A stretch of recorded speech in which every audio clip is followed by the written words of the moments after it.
नमस्कार साथियों, मैं संपत लीलड़ आपका एनवीर एजुकेशन यूट्यूब चैनल पर हार्दिक स्वागत करता हूं। तो आज हम इस ऑडियो सीरीज में जो है सामान्य ज्ञान के महत्वपूर्ण प्रश्नों को डिस्कस करने वाले हैं। सीरीज में आगे बढ़े उससे पहले आपसे निवेदन है कि अगर आप इस चैनल पर नए हैं तो इस चैनल को सब्सक्राइब और फॉलो कर लें, ताकि जब भी हम कोई नया ऑडियो सीरीज या वीडियो अपलोड करें तो उसका जो है नोटिफिकेशन आपके पास सबसे पहले पहुंच सकें। तो चलिए शुरू करते हैं आज की इस ऑडियो सीरीज को। तो आज के ऑडियो सीरीज का पहला प्रश्न है, किस स्तनधारी के दूध में जल की मात्रा सबसे कम होती है? प्रश्न को वापस दोहरा रहा हूं, किस स्तनधारी के दूध में जल की मात्रा सबसे कम होती है? तो इसका आंसर होगा मादा हाथी। प्रश्न संख्या दूसरा है, केंद्रीय भेड़ एवं ऊन अनुसंधान केंद्र कहां स्थित है? प्रश्न को वापस दोहरा रहा हूं, केंद्रीय भेड़ एवं ऊन अनुसंधान केंद्र कहां पर स्थित है? तो इसका आंसर होगा देहरादून।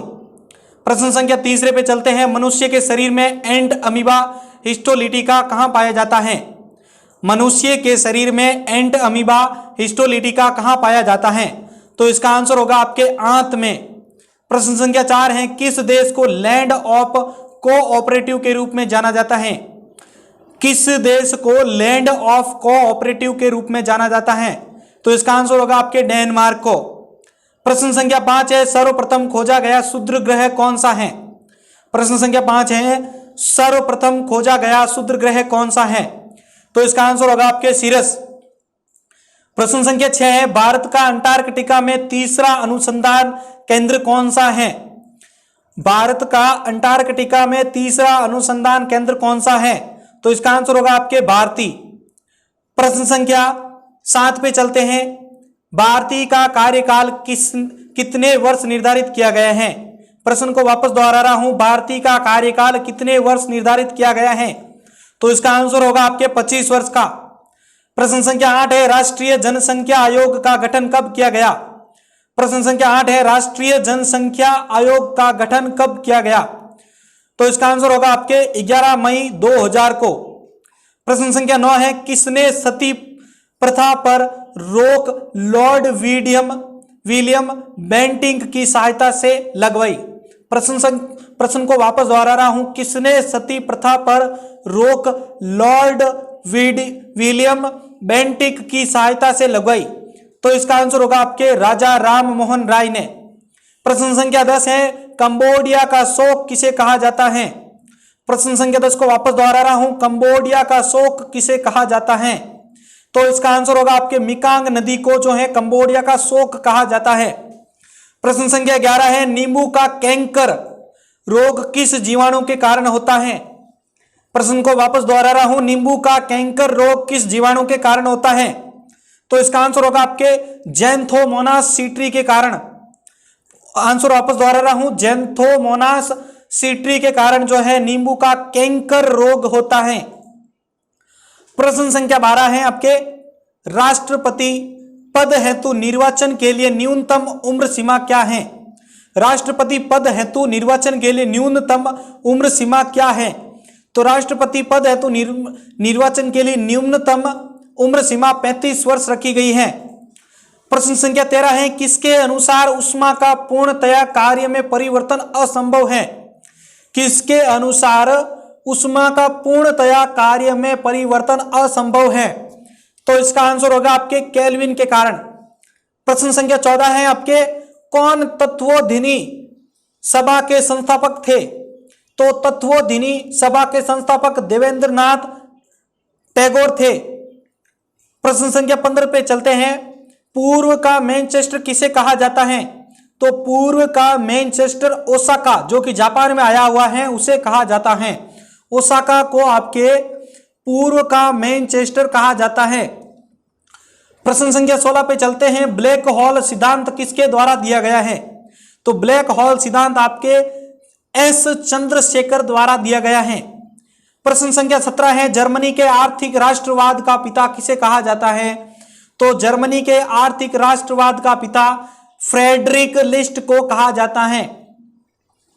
प्रश्न संख्या 18 पे चलते हैं, सर्वाधिक महिला साक्षरता दर वाला राज्य कौन सा है? तो सर्वाधिक महिला साक्षरता दर वाला राज्य केरल है। प्रश्न संख्या 19 है आपके, अहमदिया आंदोलन का संस्थापक कौन था? प्रश्न संख्या 19 को वापस दोहरा रहा हूं। अहमदिया आंदोलन का संस्थापक कौन था? तो अहमदिया आंदोलन का संस्थापक मिर्जा गुलाम अहमद थे। प्रश्न संख्या 20 पे चलते हैं। श्रीलंका का पुराना नाम क्या है? वेरी इंपॉर्टेंट है क्वेश्चन, वापस दोहरा रहा हूं। श्रीलंका का पुराना नाम क्या है? तो श्रीलंका का पुराना नाम सीलोन है। प्रश्न संख्या 21 पे चलते हैं। प्रश्न संख्या 21 है, सांद्र सल्फ्यूरिक अम्ल क्या कहलाता है? तो सांद्र सल्फ्यूरिक अम्ल ऑयल ऑफ विट्रियोल कहलाता है। सांद्र सल्फ्यूरिक अम्ल ऑयल ऑफ विट्रियोल कहलाता है। प्रश्न संख्या 22 पे चलते हैं। भारत के प्रधानमंत्री पद के लिए उम्मीदवार बनने हेतु न्यूनतम उम्र सीमा क्या रखी गई है? तो भारत के प्रधानमंत्री पद के लिए उम्मीदवार बनने हेतु न्यूनतम उम्र सीमा 25 वर्ष तय की गई है। प्रश्न संख्या 23 पे चलते हैं। चमड़ा उद्योग में चमड़े से बालों तथा वसा को हटाने के कार्य किनके द्वारा होता है? तो चमड़ा उद्योग में चमड़े से बाल तथा वसा को हटाने के लिए जो कार्य होता है वो आपके जीवाणुओं द्वारा किया जाता है। प्रश्न संख्या 24 पे चलते हैं। कलकत्ता, बंबई और मद्रास विश्वविद्यालयों की स्थापना किस वर्ष की गई थी? तो कलकत्ता, बंबई और मद्रास विश्वविद्यालय की स्थापना 1857 ईस्वी में की गई थी। प्रश्न संख्या 25 पे चलते हैं। अरब लीग का मुख्यालय कहां पर स्थित है? अरब लीग का मुख्यालय कहां पर स्थित है? तो इसका आंसर होगा काहिरा में। प्रश्न संख्या 26 पे चलते हैं। ब्रह्मांड का सबसे बड़ा तारा कौन सा है? तो ब्रह्मांड का सबसे बड़ा तारा स्पाइनल ओरेगी है। इंपॉर्टेंट सवाल है, वापस दोहरा रहा हूं।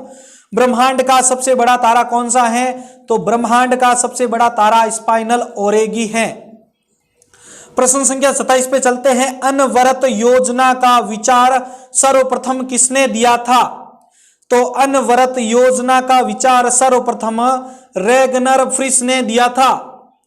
प्रश्न संख्या 28 पे चलते हैं। बौद्धों का वह, बौद्ध धर्म से रिलेटेड बात कर रहा हूं, बौद्धों का वह धर्म ग्रंथ जिसमें गौतम बुद्ध के पूर्ववर्ती जन्मों की कथाएं वर्णित हैं, वह क्या कहलाता है? तो उसे हम कहते हैं जातक। प्रश्न को वापस दोहरा के उसका आंसर बोल रहा हूं। प्रश्न संख्या 28 था। बौद्धों का वह धर्म ग्रंथ जिसमें गौतम बुद्ध के पूर्ववर्ती जन्मों की कथाएं वर्णित हैं, वह कहलाता है जातक। प्रश्न संख्या 29 पे चलते हैं। प्रज्वलन की ऊष्मा किससे मापी जाती है? तो प्रज्वलन की ऊष्मा बॉम्ब के कैलोरीमीटर से मापी जाती है। प्रश्न संख्या 30 पे चलते हैं। सामान्यतः प्रधानमंत्री का कार्यकाल कितने वर्षों का होता है? तो सामान्यतः प्रधानमंत्री का कार्यकाल 5 वर्षों का होता है।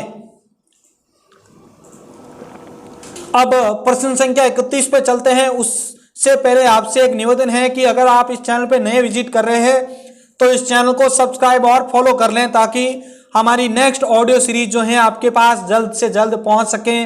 मैं इस कल जो है आपके लिए जुलाई के महत्वपूर्ण करंट अफेयर्स का जो है सीरीज लेके आ रहा हूं, तो सब्सक्राइब करना या फॉलो करना तो बनता है। चलिए चलते हैं 31 नंबर क्वेश्चन पे।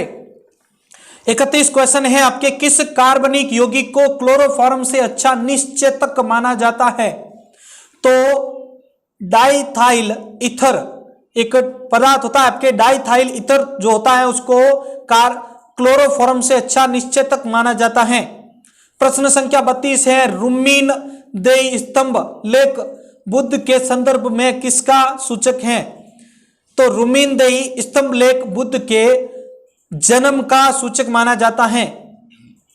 प्रश्न संख्या 33 है। ओपेक का मुख्यालय कहां पर स्थित है? तो ओपेक का मुख्यालय वियना में स्थित है। प्रश्न संख्या 34 है। पृथ्वी के अतिरिक्त किस ग्रह पर ऋतु परिवर्तन की संभावना है? तो पृथ्वी के अतिरिक्त मंगल ग्रह पर जो है ऋतु परिवर्तन की संभावना है। प्रश्न संख्या 35 है। पारिस्थितिकी शब्द को सर्वप्रथम प्रतिपादित करने का श्रेय किसको जाता है? तो पारिस्थितिकी शब्द को सर्वप्रथम प्रतिपादित करने का श्रेय रिटर को जाता है। प्रश्न संख्या 36 है, पृथ्वी का द्रव्यमान चंद्रमा के द्रव्यमान से कितना गुना अधिक है? तो पृथ्वी का द्रव्यमान चंद्रमा के द्रव्यमान से 31 गुना अधिक है। प्रश्न संख्या 37 है, राष्ट्रीय महिला कोष की स्थापना किस पंचवर्षीय योजना में की गई है? तो राष्ट्रीय महिला कोष की स्थापना 8वीं पंचवर्षीय योजना में की गई। प्रश्न संख्या 38 है, आपके मुगल शासक मोहम्मद शाह रंगीला किस हिंदू संप्रदाय का अनुयायी था? तो मुगल शासक मोहम्मद शाह रंगीला आपके शिव नारायण संप्रदाय का अनुयायी था। प्रश्न संख्या 39 पे चलते हैं, राष्ट्रीय बालिका दिवस कब मनाया जाता है? वेरी इंपॉर्टेंट क्वेश्चन है। राष्ट्रीय बालिका दिवस आपके 24 जनवरी को मनाया जाता है। प्रश्न संख्या 40 है, कार्बन मोनोऑक्साइड तथा नाइट्रोजन गैस के गैसीय मिश्रण को क्या कहा जाता है? तो कार्बन मोनोऑक्साइड तथा नाइट्रोजन गैस के गैसीय मिश्रण को प्रोड्यूसर गैस कहा जाता है। प्रश्न संख्या 41 पे चलते हैं, इंपॉर्टेंट क्वेश्चन है। एलपीजी जिसका फुल फॉर्म है आपके लिक्विड पेट्रोलियम गैस में कौन सी गैस मुख्य मानी जाती है? तो एलपीजी में मुख्य गैस होती है ब्यूटेन गैस। प्रश्न संख्या 42 पे चलते हैं, कपूर को किस विधि द्वारा शुद्ध किया जाता है? प्रश्न को वापस दोहरा रहा हूं, कपूर को किस विधि द्वारा शुद्ध किया जाता है? तो इसका आंसर होगा आपके ऊर्ध्वपातन विधि। प्रश्न संख्या 43 पे चलते हैं, मेंडेलीफ की आवर्त सारणी में तत्वों के वर्गीकरण का आधार क्या है? तो मेंडेलीफ की आवर्त सारणी में तत्वों के वर्गीकरण का आधार है परमाणु द्रव्यमान। प्रश्न संख्या 44 है, किस खनिज से रेडियम प्राप्त किया जाता है? तो पिच ब्लेंड से जो है रेडियम प्राप्त किया जाता है। प्रश्न संख्या 45 पे चलते हैं, फोटोग्राफी में उपयोगी यौगिक तत्व कौन सा है? तो फोटोग्राफी में उपयोगी तत्व यौगिक है आपके सिल्वर ब्रोमाइड। प्रश्न संख्या 46 पे चलते हैं, संत पुरंदरदास विजयनगर साम्राज्य के किस राजा के समकालीन थे? प्रश्न को वापस दोहरा रहा हूं, संत पुरंदरदास विजयनगर साम्राज्य के किस राज्य के समकालीन थे? तो इस प्रश्न का आंसर होगा आपके कृष्णदेव राय के। प्रश्न संख्या 47 वेरी इंपॉर्टेंट है।